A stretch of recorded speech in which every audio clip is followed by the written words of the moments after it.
Bom dia, telespectadores. Já dizia Roberto Carlos, eu voltei mesmo. Ah, vocês estão querendo me calar, é? Já dizia Vera do PSTU também.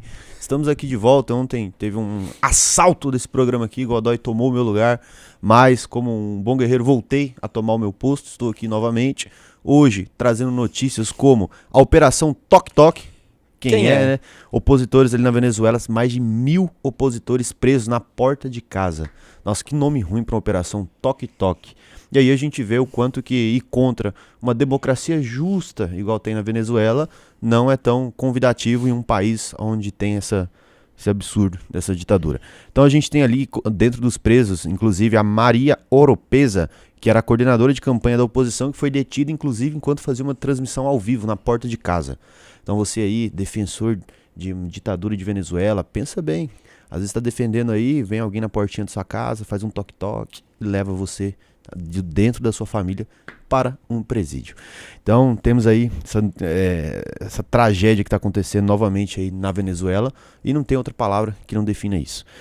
Também temos aí o Madeiro ampliando a geração de caixa, pagando dívida com os bancos e avançando cada vez mais para possibilidade aí de IPO, né? O Madeiro que vem namorando essa ideia de abrir as suas ações para o mercado, né? O nosso famoso IPO, cada vez melhorando mais ainda os seus números. A gente vai falar hoje aqui no Soco Matinal, esse programa bonito, compilado, cheio de pessoas aqui que eu não tenho nem palavras para descrever de tão fenomenais que são, que, por exemplo, ele, Matheus Malheiros.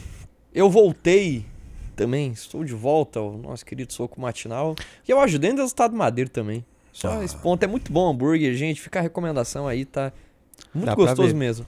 Dá pra ver. Exatamente.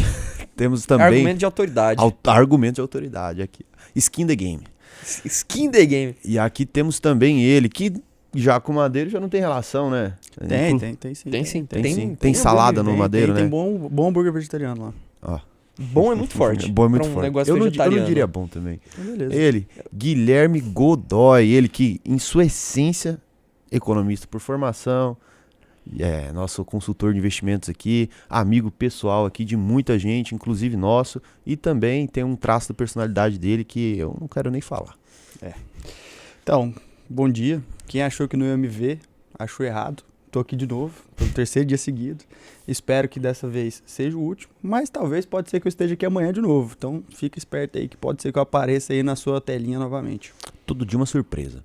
Então, o que é o Soco Matinal? Apareci hoje, tô aqui no YouTube. Quem que é esse pessoal? É um programa compilado, trazendo todas as notícias importantes para você começar o seu dia sabendo macroeconomia, geopolítica e mercado financeiro, para sentar com todo mundo ao seu redor e parecer ainda mais inteligente do que você já é. Então a gente vai começar hoje o dia acelerado falando dos índices do mercado. Então, aqui nos índices hoje a gente está muito na esteira aí de resultados corporativos, então não tem grandes dados aí na parte macroeconômica. Então os Estados Unidos estão rondando praticamente o 0,0, caindo mais ou menos 0,3 em média ali nos índices futuros. Na Ásia e no Pacífico ali estão resultados mistos, mas grande parte voltada ali para o âmbito negativo também. Na Europa tá tudo caindo, o detalhe ali está sendo principalmente na França e na Itália caindo mais de 1,20%. As commodities, a gente pode ver que o petróleo está tendo uma leve correção após uma alta bem expressiva no dia de ontem, teve altas acima de 2%, mas hoje estão caindo em torno de 0,7%, tanto o WTI quanto o Brent. E o minério de ferro está com a queda de 3,63%, sendo negociado a 101,76 dólares. E o nosso querido Bitcoin está subindo mais um pouquinho a 4,67, está bem volátil aí, né, nesses últimos dias a 57 mil dólares. Depois de cair ali 15%, né, o Bitcoin e o Ethereum caindo 22%, a gente vê essa volta gradual, degrau por degrau aí do Bitcoin. Começando então essas notícias internacionais, o Malheiros vai falar um pouco mais sobre essa operação Tok Tok, né, que está indo atrás de todos os opositores do Nicolás Maduro ali na Venezuela, depois dos resultados das eleições que, cá entre nós, são meio complexos. Exatamente, a gente está num período de muita turbulência na Venezuela após essas eleições que a gente teve, né, que supostamente o Maduro ganhou da oposição com o seu governo excelente, melhorando indicadores econômicos do país, né, entregando segurança pública, segurança alimentar para a população. Então, você teve esses questionamentos aí por parte de vários países internacionais, questionando de fato se foi Maduro ou não, e isso desencadeou uma onda de protesto por todo o país. que estão sendo fortemente repreendidos aí pelo governo. Então, em mais uma etapa dessa repressão, tem a Operação Toque Toque, que está prendendo opositores na porta de casa, e o pior, sem mandado judicial. Então, o governo só chega a ponto, ó, esse aí não gosta de mim, prende. E é isso que está acontecendo na Venezuela, o negócio tá ficando tenso por lá. E aqui no Brasil, a gente ainda segue só atuando numa posição de mediador, né, tentando resolver o conflito. Então, só pedindo pacificamente as atas eleitorais da Venezuela que ainda não foram apresentadas e pedindo um diálogo com anistia recíproca. Então, tá pedindo o quê? Aceita aí que a oposição, que o Maduro ganhou e solta a oposição. Basicamente é isso que o Brasil tá pedindo. E além disso, a retirada de sanções econômicas da Venezuela. É meio duvidoso esse posicionamento do Brasil.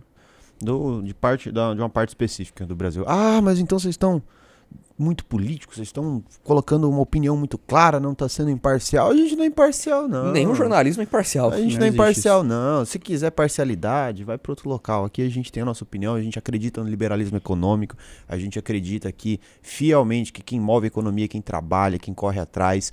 A gente está aqui simplesmente para trazer a nossa visão, e quem não condiz com essa visão especificamente pode procurar outros canais, é tudo bem, mas a gente não vai esconder de você que a gente tem um viés. Nosso viés é o liberalismo econômico, é a produção, é o crescimento econômico, são empresas que estão correndo, são pessoas que montam empresas, trabalhadores.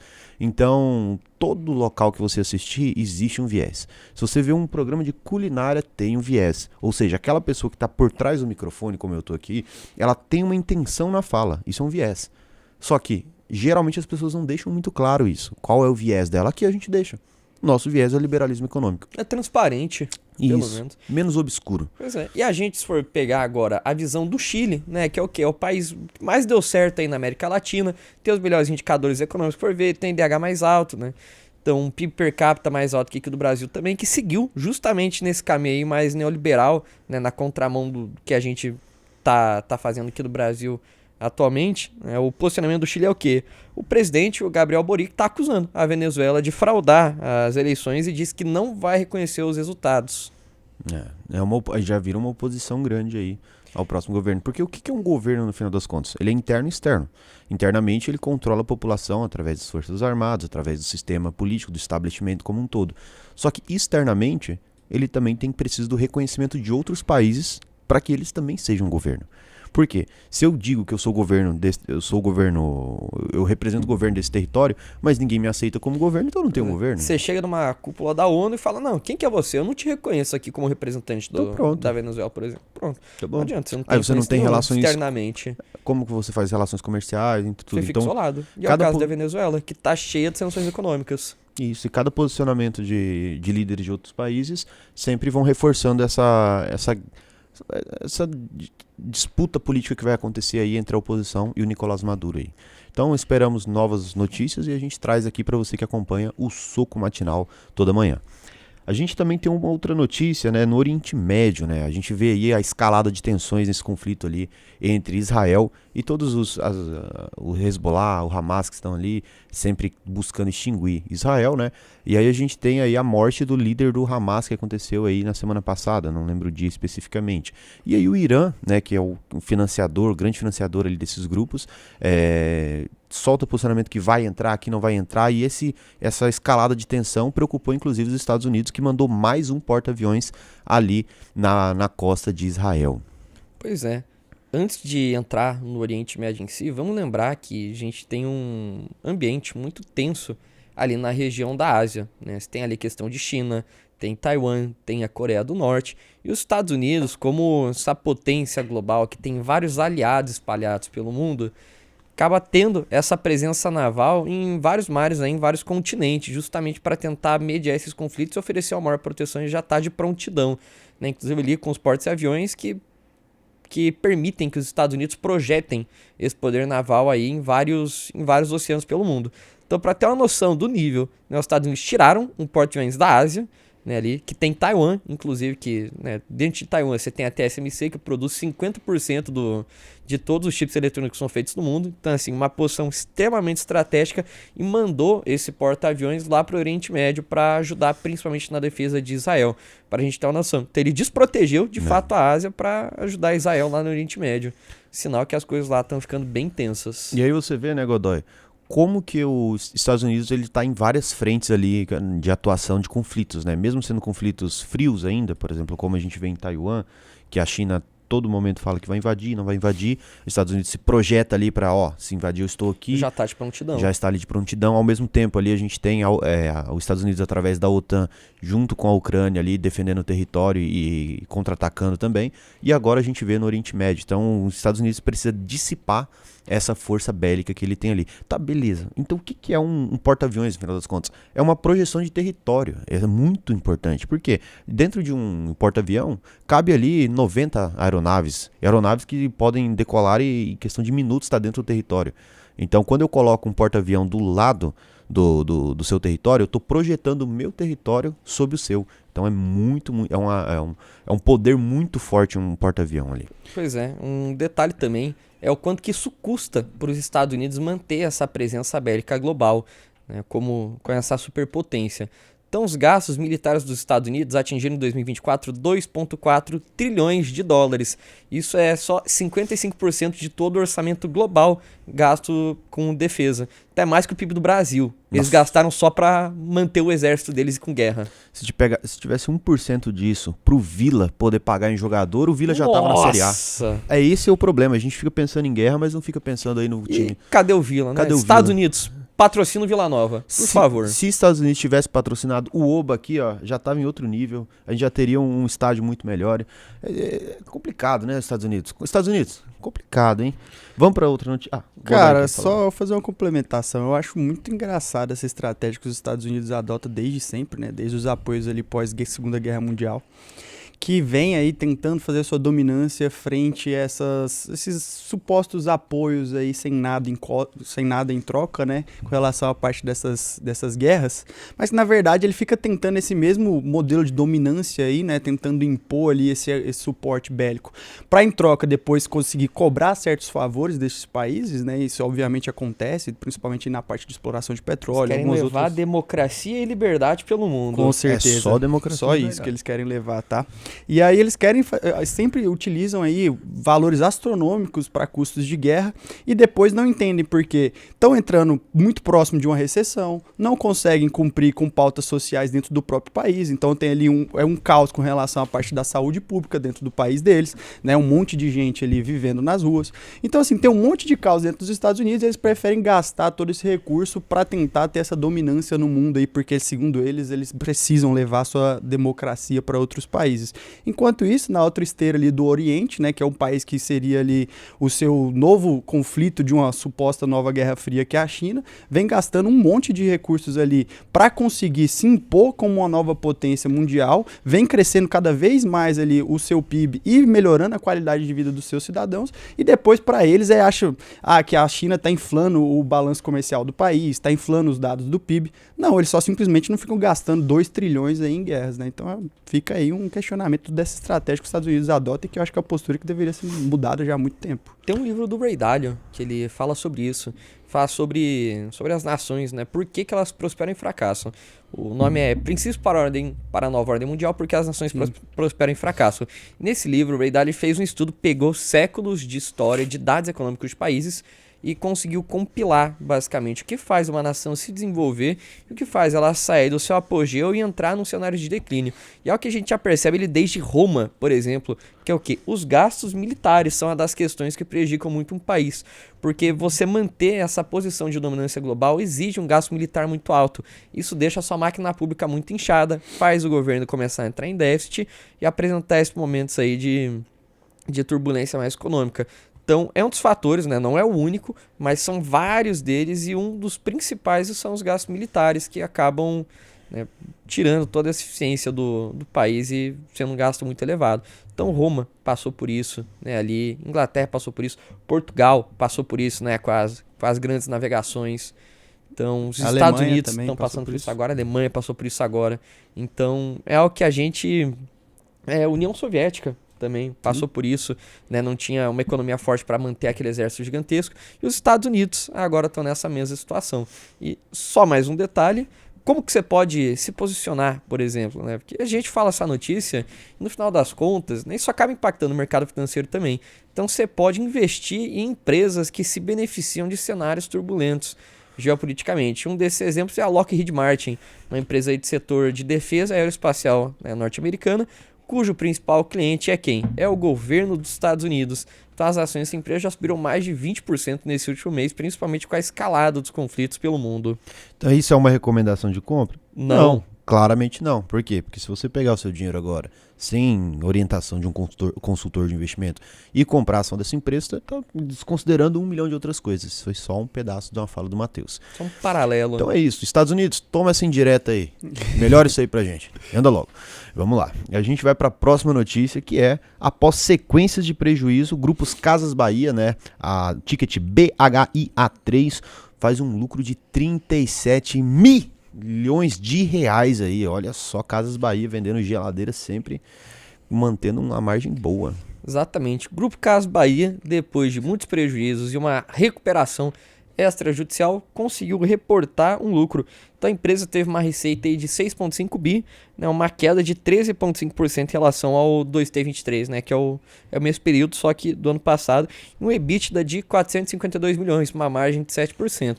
Então não teve muita melhora nesses indicadores aí operacionais em si da empresa, mas o destaque vai para o resultado financeiro da empresa, que conseguiu fazer, né, o reperfilamento de 4,1 bilhões em dívida.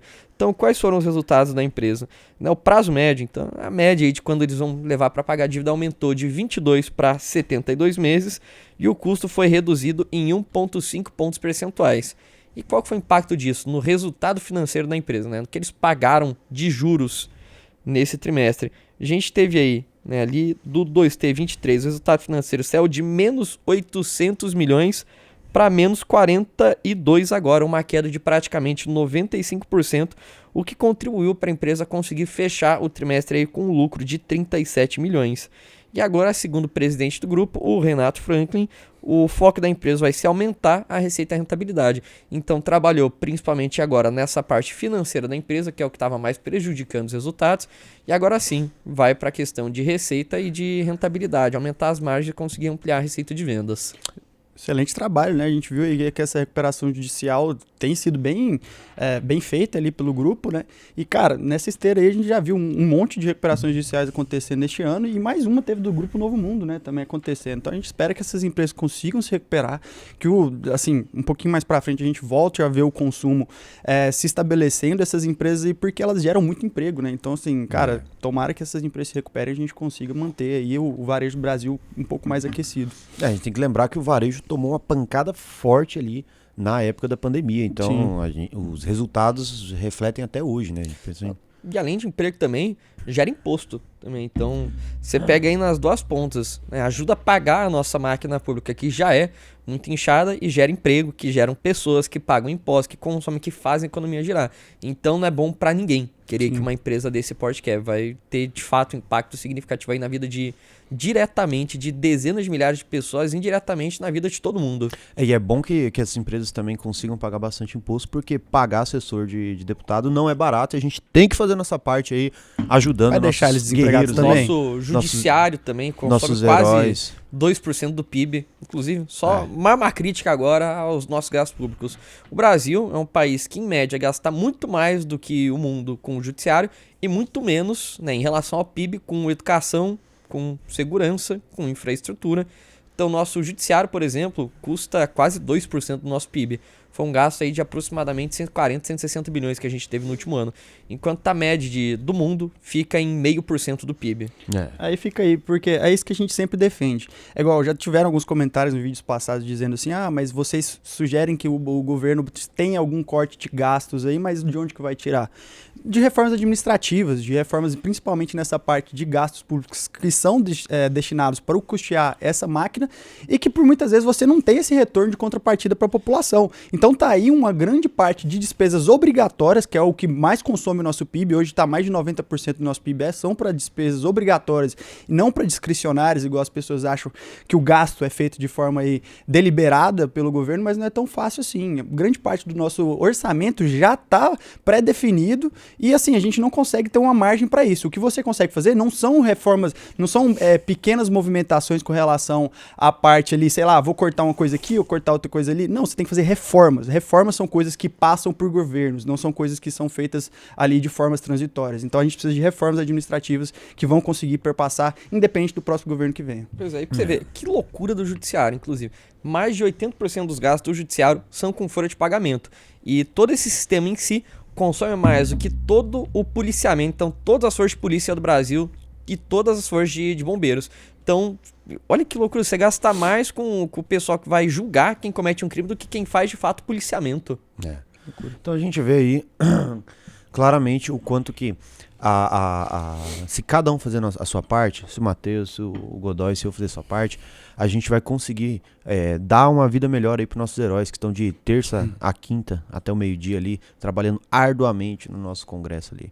Então, faça a sua parte também, pensa, coloca a mão no peito e lembre deles, que eles estão lá com a gente. Indo agora, a gente pulou a notícia do Madeiro, né? Hoje o programa tá raivoso, cara. Eu não nego, não. Hoje a gente tá revoltado. Acho que foi o dia, amanhã dia 10, a gente tem que pagar DAS, né? Que é a declaração de imposto. Aí você olha aquele número, você já fica puto mesmo. E Edson, ontem teve algumas notícias boas, aí o pessoal falou aqui nos comentários, falou assim, cara, como tinha muita notícia boa, o Edson não quis participar porque ele gosta de dar notícia ruim pra deixar o povo puto. Mas tem que deixar... Mas é lógico que tem que deixar, o pessoal... É um soco ou um abraço matinal, Godoy? Quando o primata ele mostra os dentes, é um sinal de fraqueza. A gente tem que amanhecer puto mesmo. A gente é descendente disso, vamos pra cima. Primeiro, que ontem eu fiquei até 11 da noite, por quê? Estavam reclamando, não sei o que, não estão falando muito bem. A gente tá fazendo um curso de oratória agora, então todo mundo aqui ontem tava lá fazendo pra tracrar, pré-trecré, pra falar melhor. E aí, 11 horas da noite, mais 7 horas eu tô acordado de novo e já tô trabalhando, então acordar cedo ainda e ainda tem que estar com um sorriso no rosto, aí é pedir demais também, aí fica complicado. Vamos seguir as notícias então, falando do Madeiro, ali o restaurante preferido do nosso querido Malheiros, né? Malheiros que todo momento quer arrastar a gente pra lá, né? Aqui a gente tem vários outros, mas não, ele quer Madeiro, ele gosta do Madeiro. O Madeiro amplia então essa geração de caixa, né? O Madeiro que há 2 anos estava com uma dívida de R$1 bilhão e não pesos argentinos que não valem nada. E agora consegue uma recuperação boa, né, Malheiros? Consegue acelerar, né? O Godoy vai falar dessa? Vou falar sobre. Beleza. A gente vai acelerar um pouco o programa aí, porque senão você não vai conseguir nem almoçar. Exatamente. Cara, o Grupo Madeira, ele realmente conseguiu reestruturar suas dívidas, está fazendo um trabalho fantástico depois de ter tido uma estratégia um pouco duvidosa. Teve um crescimento desenfreado, os custos de abertura de uma nova loja do Madeira estavam em torno de 6 milhões, então para uma nova loja, então os custos estavam sendo muito elevados, as expansões aconteceram à torta e direito durante a pandemia, conseguiram adquirir uma dívida muito alta. Então, assim, reestruturaram todo, principalmente isso. O que eles fizeram? Eles fizeram, primeiro, uma reestruturação das lojas, de toda a sua infraestrutura, e com isso eles conseguiram reduzir o custo de abertura de uma nova loja de 6 milhões para 4 milhões, conseguiram reduzir a estruturação da sua dívida, então, assim, a dívida ficou bem mais barata. Então, eles reverteram um quadro ali que estava de dívida do último trimestre, do segundo trimestre do ano passado, de 43 ou de 28 bilhões de prejuízo para um lucro de 43 milhões. Então isso é muito interessante, o jeito que eles vêm levando aí as suas lojas, e eles vêm fazendo uma estratégia muito interessante. Eles não fazem como os outros redes de restaurantes, né? Eles não adotam nenhuma promoção. O que você for comer lá é sempre o mesmo preço. Então eles já falaram que eles vão... Os clientes que são do Madeiro, como o Malheiros aqui, eles vão pela qualidade, eles não vão pelo preço. Então eles já sabem que vão estar sempre voltando ali, né? O chefe Júnior Durski, ele tem essa estratégia de crescimento. E aí o que eles reportaram de resultado aqui, tá? Resultado de um EBITDA que aumentou 57,5% a 152 milhões e uma receita líquida subindo 20% a 497 milhões. Então, assim, eles já estão tentando melhorar esses indicadores financeiros para um possível IPO em 2025. E aí, eles esperam abrir 5 novas lojas no próximo ano e continuar com essa expansão, mas agora de uma forma mais eficiente e sem ter uma alavancagem tão expressiva para estar fazendo essas aberturas. Então, assim, inclusive o nível de alavancagem dele saiu de 3,1 para 1,3. O que é essa alavancagem? É a dívida líquida sobre o EBITDA. Então, a empresa está apresentando aí resultados interessantes e pode ser um novo IPO aí a aparecer na bolsa à medida que a gente tenha condições mais favoráveis para isso. Maravilha. E agora, antes de ir para as nossas notícias não tão irrelevantes, a gente vai ler os comentários do vídeo anterior, para a gente conversar aí com você, telespectador de casa. E eu separei aqui do @Gabriel Verzuto, que ele falou, já posso almoçar? Pode. Tá autorizado, pode comer. Que o seu almoço de hoje seja um almoço come um madeiro, sensacional. Se quiser também, não. Come um madeiro, é isso. Se quiser, chama inclusive o Malheiros aqui, né? E o outro aqui que eu vi é o comentário nosso querido... da nossa querida Isabela Melo 88. Raul, os meninos merecem aumento. O programa está cada dia mais excelente. Cheiro de Aracaju. Concordo. Total. Galera, Por comenta favor. aí, aumento pro som matinal, isso, por favor. hashtag aumento. Isso, pra produção também. Hashtag aumento pra galera da UVP aumento. Capital. Ó, vai ter operação toque-toque aqui.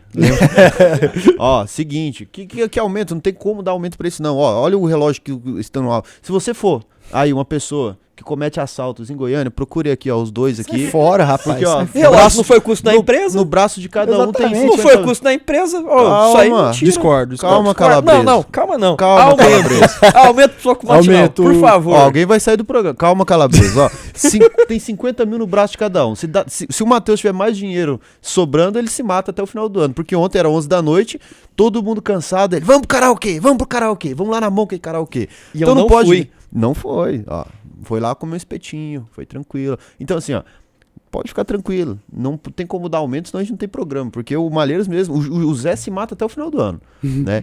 E se você for assaltante aí em Goiânia, assim, procure principalmente pessoas que têm relógios como ele. Vai nos dois, vai no Zé, vai no Malheiros, Isso. vai no Douglas. Eles Até- são solteiros, não tem um passarinho pra dar água. Isso. Agora não, cara, eu sou um homem casado. E até mais tem Faz fácil. filho. Godoy porque ele é vegano. Não, sai fora. E até mais fácil de achar os dois, Aí porque minha vida é difícil. o Malheiros e o Zé andam por locais muito complexos, assim, né? Então Mas é mais comenta fácil aí. você achar. Hashtag aumento. Vai ter operação toque-toque. Amanhã, durante a transmissão, vamos pegar o Malheiros lá na cara. Qual que é o seu comentário, Malheiros? Meu comentário, eu vou responder aqui, o @euperdido3254. Olá, bom dia. Bom dia. Eu sou o Aguiar, um investidor sardinha que está aprendendo muito com os vídeos desse maravilhoso canal. Parabéns pelo conteúdo. Acompanho aqui desde o primeiro programa, fico muito feliz com isso. Agradeço a presença aí, que continue nos acompanhando. E vejo falar dos índices, eu tenho uma dúvida. Qual a diferença entre petróleo WTI e do petróleo Brent? E se não tem diferença, por que o Brasil não vende a preço de Brent e compra do WTI? Obrigado desde já e novamente em 2 palavras, parabéns para a equipe. Então qual que é a diferença? No WTI, da onde que vem esse nome antes de tudo? É West Texas Intermediate. Então pelo próprio nome a gente já consegue ver que é um petróleo que é principalmente extraído do Texas. Enquanto o petróleo Brent é extraído principalmente do Mar do Norte, lá perto da Europa. Então Brent, por estar mais próximo aí de mercados na Europa, Ásia e a parte do Oriente Médio, acaba servindo muito mais como referência global de preço de petróleo, enquanto o WTI é muito mais relevante para o petróleo, né, a preço de mercado interno dos Estados Unidos mesmo. E o Brent, por ser mais usado no mundo inteiro, né, ter uma aceitação maior, acaba tendo uma cotação ligeiramente superior ao WTI, que a gente consegue ver hoje, inclusive, né? O WTI estava aí na faixa 74 e o Brent de 77. Em questões mais específicas ali do insumo em si, o WTI ele tem uma qualidade ligeiramente superior por ser mais leve e ter um teor de enxofre menor. Então, por que o Brasil não compra a preço WTI e vende a preço de Brent? Primeiro, são preços diferentes, são petróleos diferentes, por isso que tem nomes, né? Então não faz sentido. E o Brent acaba servindo muito mais como referência global. Então por isso a gente tem que ficar ali indexado ao Brent. Maravilha. Perfeito. O comentário que eu separei foi uma dúvida bem interessante, que é do Tarcísio Lina, 3949. Pergunta no caso de um agrupamento de ações, por exemplo, 100-1. Isso aconteceu inclusive com as Casas Bahia, que a gente estava falando agora há pouco, tá? Quando você pega as ações que elas estão com valor negociado ali abaixo de R$1, eles grupam o valor das ações e chegam ali, por exemplo, acho que a Casas Bahia na época estava 80 e poucos centavos, foi para R$8, alguma coisa, foi Alguma coisa assim, né? Não me lembro agora de cabeça Exato. quanto que era. Por aí. Enfim, aí acontece esse tipo de grupamento das ações, e se a pessoa tiver 8 ativos, o que acontece? Ou seja, se ela vai grupar de 100 para 1, uma pessoa que tem apenas 8 e não 100, o que acontece com esse tipo de pessoa que tem esses papéis? Geralmente, esses papéis eles são leiloados e o valor é acreditado na sua conta, tá? Então, somente as pessoas que têm um lote padrão 100 que vai ser grupado em um. Esses outros que são lotes menores, né, que são acionistas minoritários ali, eles são leiloados e o valor é acreditado na sua conta. Pô, maravilha. Outro comentário aqui é do Felipe Zampieri, que ele disse: ótimo programa, abraço aos envolvidos. Eu acho que quem assiste esse programa, canal, deveria ser chamado de AUVP Raiz. Só que aí o que acontece, né? Aqui a gente opta, geralmente, pela democracia. Então, comenta aí. Quem acompanha esse canal, qual que é o nome que a gente pode dar para quem acompanha todo dia? Porque eu tô vendo aqui nas métricas do YouTube, tem gente que realmente tá aqui todo dia com a gente, isso me deixa muito feliz mesmo. Porque significa que tá fazendo sentido acordar cedo, da forma que a gente tá fazendo aqui. Porque, sai 10 horas, mas sai 10 horas por causa do Vitão, vocês ofendem o Vitão lá, a gente tá aqui de manhã gravando, né? Então não é culpa nossa. 7 horas pra começar a separar a notícia. Às vezes até 7h30, mas 7 horas estamos por aqui. Então vamos lá, comenta aí. AUVP Raiz, porque no nosso outro canal do Investidor Sardinha é o Sardinha Raiz, o Sardinha que já tá ali há muito tempo. E aqui, vocês querem o quê? Qual o nome que vocês querem? Porque aqui a voz do povo é a voz de Deus, então falem aí e a gente vai colocar. Brincadeira, às vezes a gente não respeita muito. E a gente tem aqui um outro comentário que é do @ojacksonnascimento, que ele disse: a AUVP tem o melhor conteúdo do YouTube. Tem mesmo quem acha o contrário, tá errado. É isso mesmo, Concordo. a gente é o melhor. Concordo. E o povo nos ama, é sempre isso. A gente aqui, vamos pra cima. Indo para a última notícia, para finalizar esse programa, a notícia não tão irrelevante que a gente tem hoje para você começar o seu dia é o IGPDI, e esse dado eu ainda não conhecia, acelera para 0,83 em julho, com atacado e varejo pressionados. Godoy, o que é o IGPDI? Vamos lá. Cara, o IGPDI, ele é praticamente a mesma métrica do IGPM. O que vai mudar é o período que está sendo aferido ali. O IGPM, ele é utilizado uma medição dos dados do dia 20 de um mês até o dia 21 de um mês até o dia 20 do outro. O IGPDI, ele pega o mês fechado, então é do primeiro dia até o dia 30 ali. E ele é muito utilizado, esse índice, não o IGPDI, geralmente o IGPM, para fazer a correção do seu aluguel. Então, quando o seu aluguel aumenta, geralmente eles utilizam como base as variações do IGPM nos últimos 12 meses. Então, esse índice ele vem subindo aí, né, principalmente porque agora a gente está vendo a construção civil aí um pouco mais pujante, estão voltando ali a máquina pública por um período um pouco menos contracionista, mas ainda está nessa esteira aí de controlar a inflação. Então, o IGPDI, que é divulgado pela Fundação Getúlio Vargas e não igual o IPCA, que é divulgado ali pelo IBGE, ele está acumulando uma alta de 0,83% em julho. E nos 12 meses, a gente está acompanhando aqui que teve uma alta de 4,16%. Então, vamos supor, se a gente fosse ter aqui um aluguel reajustado hoje, seria em torno de 4,16% que o seu aluguel seria reajustado. É mais ou menos isso, tá? Que geralmente acompanha. Tem 3 componentes nesse índice, tá? Que é o índice de preços ao atacado, o índice de preços ao consumidor, o IPA, o IPC, e o INCC, que é o Índice Nacional de Construção Civil. Então, são esses 3 índices aí, subíndices, que estão dentro do IGPDI, que ele compõe aí e que explica um pouco mais sobre essas movimentações que estão tendo aí. É só uma nova visualização de como está sendo a inflação. Maravilha. Então é isso hoje, ó. Nós já tivemos um momento de explicação de um termo básico aí, que nem é tão básico, né? Mas a gente já conseguiu entender um pouco mais. E tem que finalizar o programa, né? Porque o Godoy tem um atendimento a um cliente dele aqui, ele acabou de mandar um áudio antes do programa. Vai durar 20 minutinhos aqui o programa, eu já vou ir pra fazer o atendimento. 33. Então você, cliente aí, que eu não sei o nome, desculpa, o Godoy. Gianluca. Ó, tinha um momento, teve um propósito. Um abraço pro Felipe Duarte. Toda vez, é o mesmo cliente, cara. Os outros clientes vão ficar com ciúme. Pois né? Cara, cuidado. Faz a lista aí, ó. Vai na lista e vai estralando de cliente. Então, partir do próximo programa, eu duvido. Se me permite, eu duvido. Eu vou pegar todos os meus clientes que assistem o programa, vou mandar um abraço pra cada um de vocês. Um por dia. E aí, Edson? Um por dia. Um por dia? É. Um por dia, beleza. Eu duvido. Acho que você não tem coragem disso. Eu tenho. Eu duvido. Então vamos lá.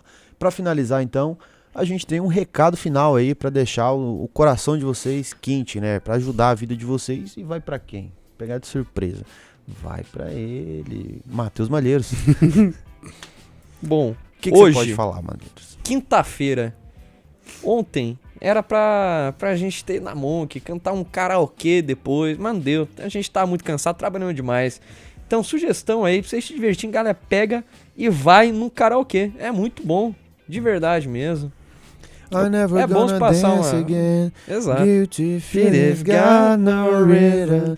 Though it's easy to pretend. I know you're not a fool. Aqui, ó, ao vivo. Should know better I can Tonight the choose. music sings so loud. I wish that we could lose this crowd. Baby, it's better this way. We heard each other with the things we want to say.